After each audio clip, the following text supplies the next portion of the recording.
Okay, in this video, we're going to talk about how to take and set up an exploded view drawing from a simple assembly. So if I'm going to go into an assembly and take a look at, this is a very simple assembly of a graham cracker. I'm going to then take this assembly into my presentation file. So one of the first things that I'm going to do is I'm going to then go ahead and go up to File. I'm going to slide down to the New button. Slide over to New again, because I want to make sure that the assembly file I'm grabbing is a metric file, because this is a metric drawing. And I'm going to slide over and go all the way to the bottom to what is the standard millimeter presentation file. So I'm going to grab Presentation, Standard Millimeter, IPN. Go ahead and select it. Come over and hit Create. Okay, when the presentation file opens, what we need to do is we need to bring our model in. And it seems like it starts right up and it gives us our insert box. So we're going to go in and I'm going to find my SMORE model. Now here's my SMORE IDW. Okay, this is my SMORE assembly file. So I'm going to go ahead and hit open, and that's going to go ahead and bring this file in. And what I want to do is not move it around. I don't necessarily need to take it and spin it around or anything like this, because in a presentation exploded view drawing, all movements are going to occur on the isometric axes. All right. So while I do this, I'm basically zoom out just a little bit like this, so I have some space above my model to be able to pull my parts into. And then I'm going to slide up to the top ribbon bar, and I'm going to grab the button that says Tweak Components. So when I select the Tweak Components button, I'm going to slide down, and the first thing I want to tweak or move away is going to be this graham. So I'm going to go ahead and select the top graham. When that comes up, I get my movement arrows. And then I'm going to click and hold the top arrow, and I'm just going to start sliding up with my mouse. And what I want to do is just slide up, and I want to be able to move this far enough away from the other parts so that there is no overlap between the parts. You do not want to have any overlap when you're creating an exploded view drawing. So the next thing I want to do is I now want to move the Hershey bar up. But what I don't want to do is just select it and move it up into the cracker. Well, that's sort of going to defeat the purpose of moving the cracker. So I'm going to go ahead and hold down Control on my keyboard and then select the Hershey bar. Once I've done that, I can let go of Control, come back up to the same arrow I used before, click and hold, and then drag up, and I'm moving both parts. This now continues. It holds the first space, and now I have a second space. I'll repeat that again by holding down Control, grabbing the third piece, the marshmallow, click and hold the arrow, and drag up again. Again, I'm moving this just far enough away so that they are not overlapping. Now, critical, you come over and then hit this green check button. If you click anywhere else, this will tend to go back together. So I'm going to go ahead and hit that green check. This has now been pulled apart, and this has been exploded. What we can do now is just go ahead and save the presentation file, and we're now ready to go ahead and pull this and put this onto our drawing file. So this is going to be SMORE, and I'm just going to call this Class Demo 2, and hit Save, and yes, and OK. And what I'll do is I'll go ahead and now open up my drawing file.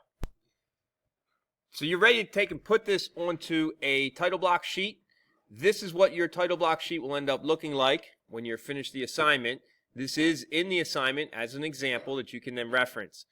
To start a blank sheet, you can open up any of your title blocks, right-click in the white space underneath of your sheet area, and hit New Sheet. We've done this before, so it should not be a new skill.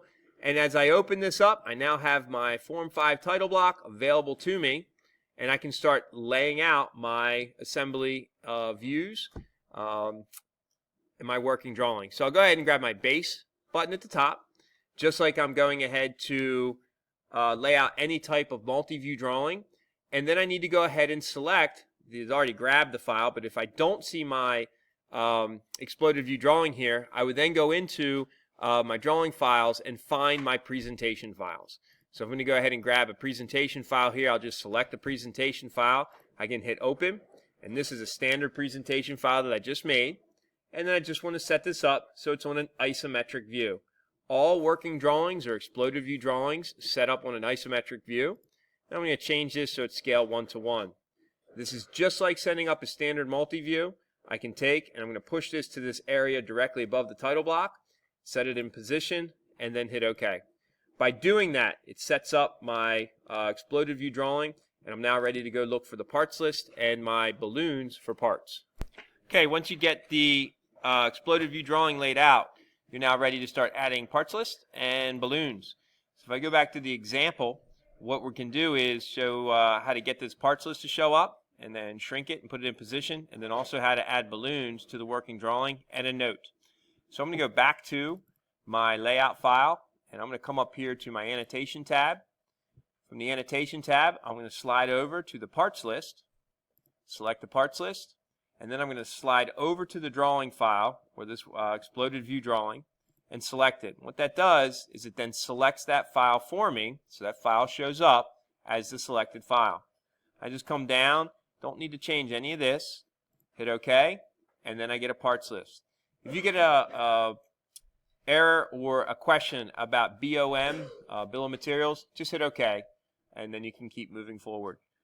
Once you do that, you can bring that parts list down to the bottom and click it next to the title block.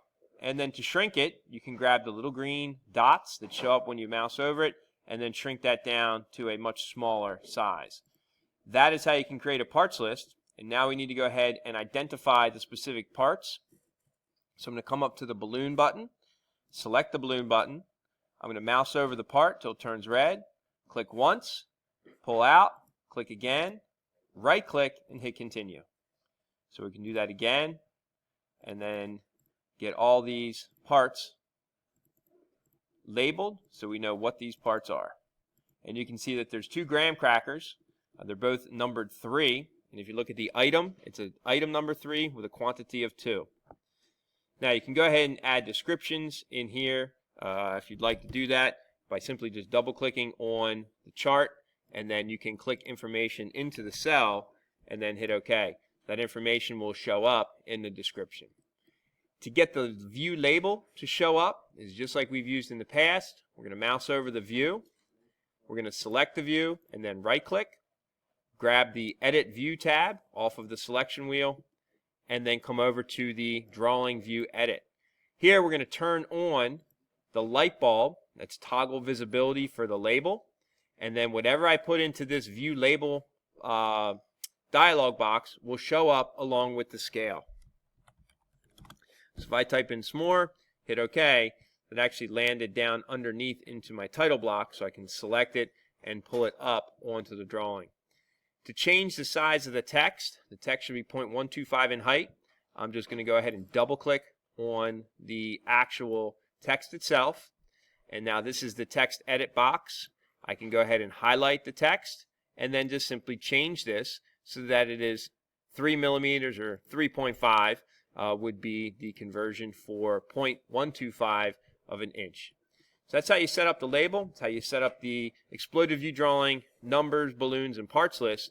The remaining portion of this drawing is simply laid out by making several simple orthographic projections, multi-view drawings of the parts of the SMORE. The section view, which is the section AA of the Hershey bar, is explained in a video with this assignment. All right, hope this helps get this moving along for you.